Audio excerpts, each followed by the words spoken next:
Hello guys, and welcome to Matt's Beamer. First of all, the car in this video is in fact a 1990 Land Rover 90, even though I made a mistake of calling it a Defender.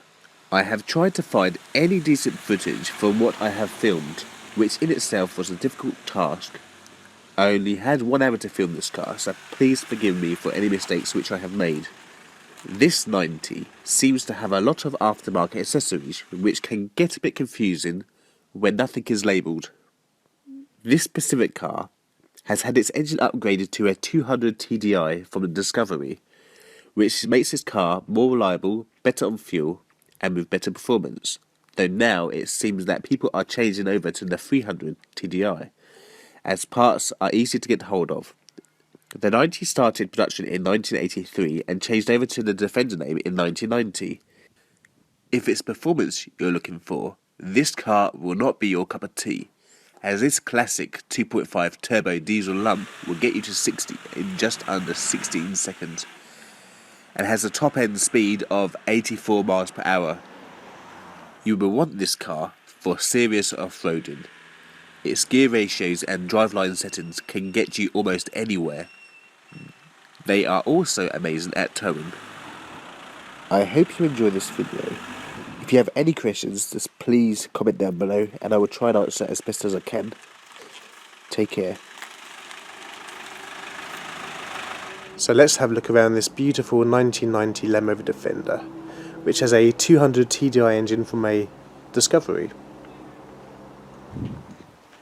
Okay, let's start from the start, which is basically the front of the vehicle in my eyes. Okay, so this one here has the big massive bull bar on the front, made of big thick steel, and even the bumper's made out of steel. Look, well, you wouldn't want that to hit you in your car or your leg, would you? Just underneath you can see that there's the sump guard, also very thick metal, but ideal if you're going off-road. Up a bit higher we have the side lights. This one here has some aftermarket LED lights in.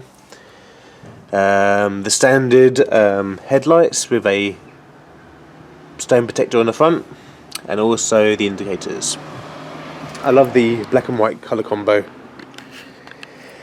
Okay, this thing here, the grille, has some sort of aftermarket cover on, made from material, as you can see, and this thing here pops down and keeps the engine warm in the cold months, like if you're in the snow or ice, whatever. Very cool. Going up to the bonnet, that's where the spare wheel is located on this vehicle.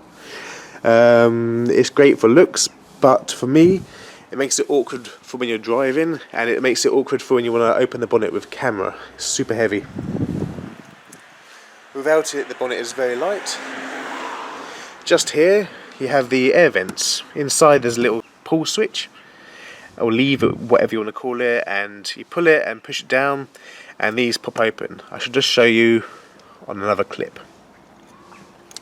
The bonnet hinges, the aerial for the radio, could be for the CV radio, I'm not too sure to be honest. Checkered plate decoration also makes it a bit stronger if you want to stand on here, if you want to do that.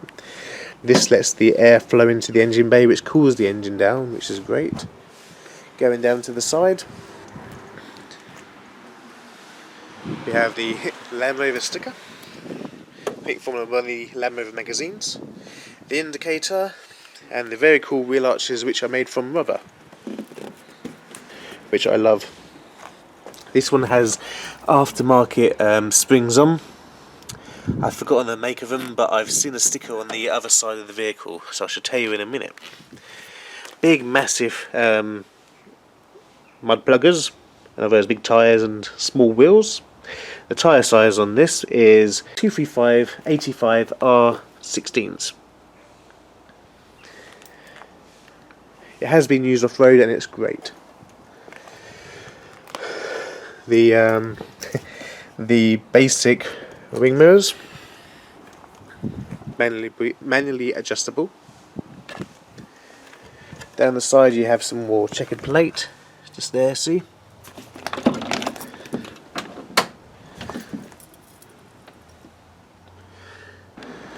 Just below this bar here is called a rock slider.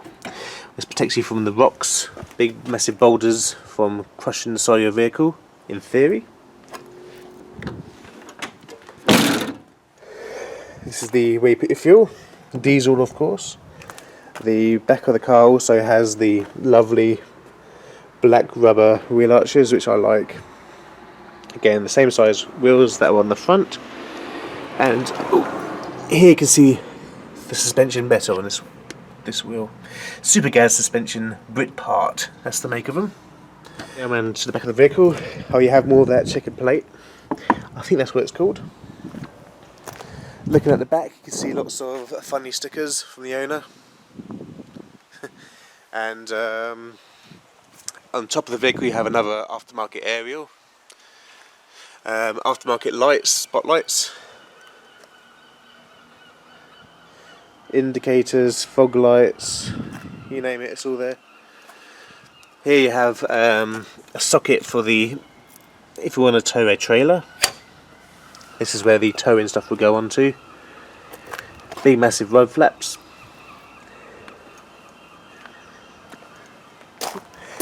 The exhaust on this one pokes out the side, very loud, but I do love these things. I should just move the vehicle back so I can show you the snorkel on the side.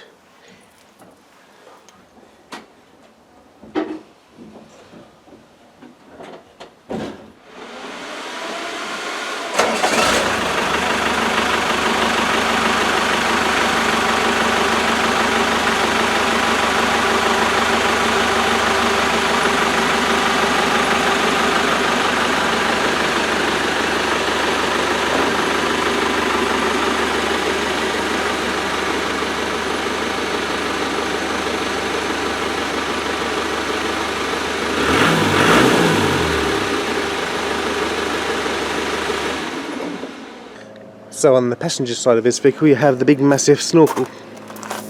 Very cool. Stops it drowning in the river, pond, or whatever you want to drive it through.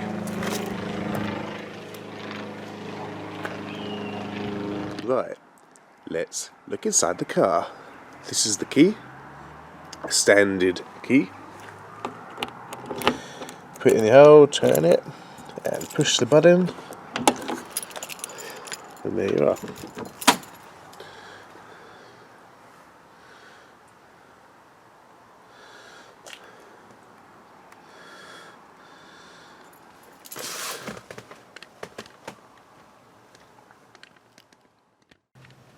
So this is the interior of the Defender, a 1990 model, which is a G-Reg. It's a van type version. It's got a 200 TDI engine from a Defender which was put in it years ago. But anyway, let's look around the interior. So starting from the centre, this is the ashtray.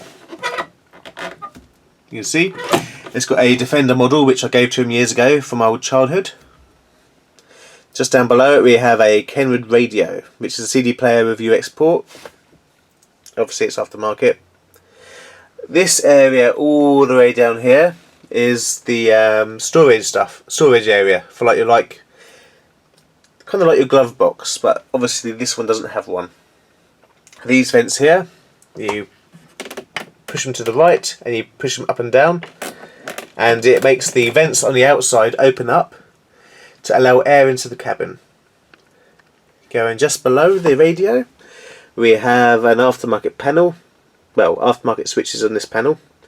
We have the 24 volt socket. These two toggle switches here turn the lights on and off from outside. This was the rear wash wipe system on the back of the vehicle. This one here turns the fan on and off.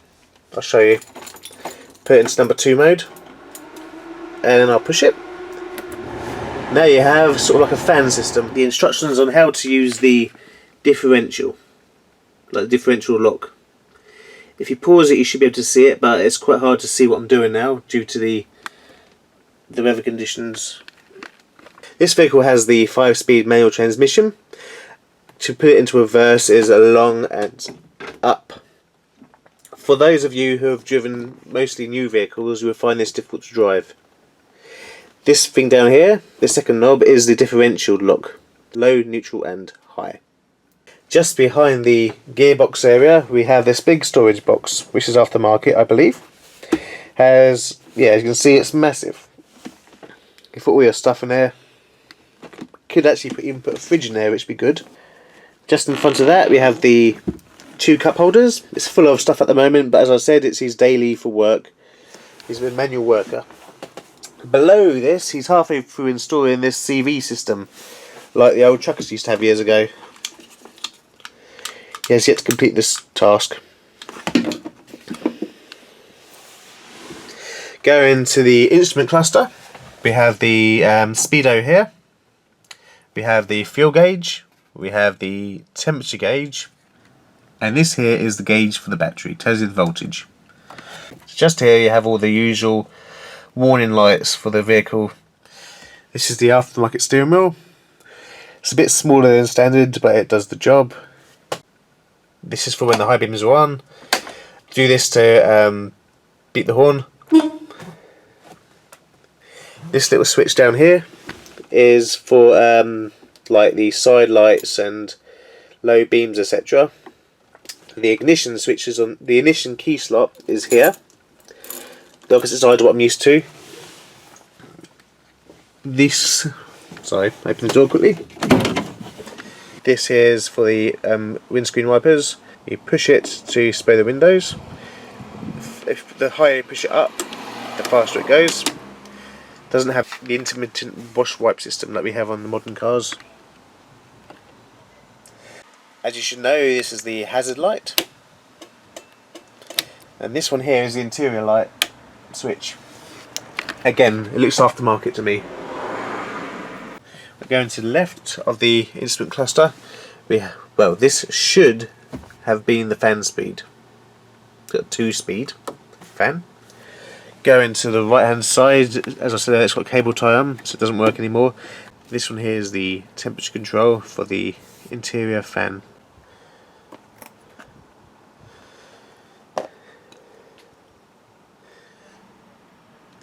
Just up here we have the sun visors, very basic, and a manual rearview mirror.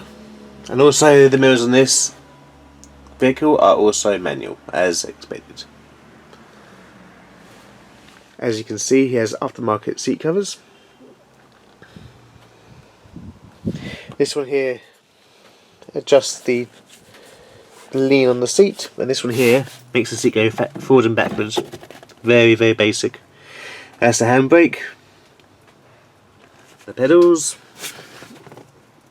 This thing here, you pull it and it opens the bonnet. On this one you have to use pliers to open it. The Land Rover floor mats. So as you can see, it's super basic, which is all he needs for what he does.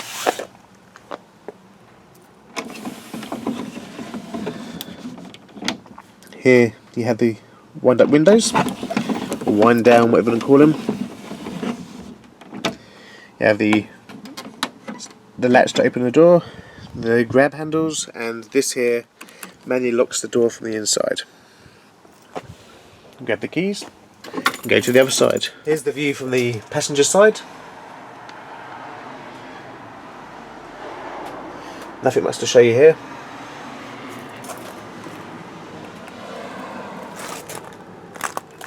Okay. In the back of this one, you have the dog guard. So dogs getting into the front. It's also good for safety.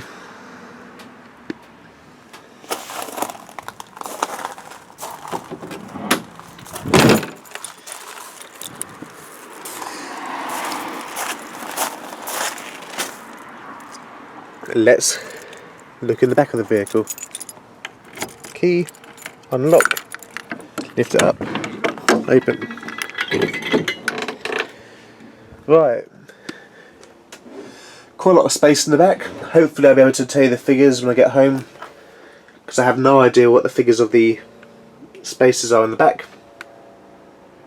or any of it to be honest. I don't know too much about these cars. We have a nice Land Rover floor mat. Underneath you've got more ply. Yeah, he did this himself. He put a aftermarket seat in the back, or shelf, whatever you want to call it. Very good. Basic door. This one here has the usual defrosted rear window.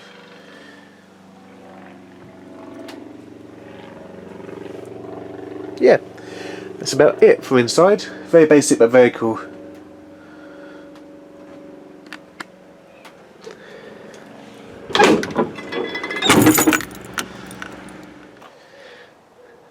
Okay, let me pop open the bonnet and have a look. It's quite heavy, so bear with me.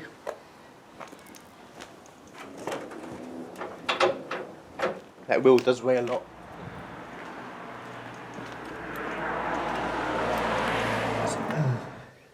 Okay, I'm just going to start it up for you. Just found out that this does have power steering, which is pretty useful, but it's still quite heavy for the normal person. Okay, here she is. That's the engine fan coming on. This is adjustable in the engine bay. Also aftermarket. All the lights go out, which should. That's good. It's quite loud in here now.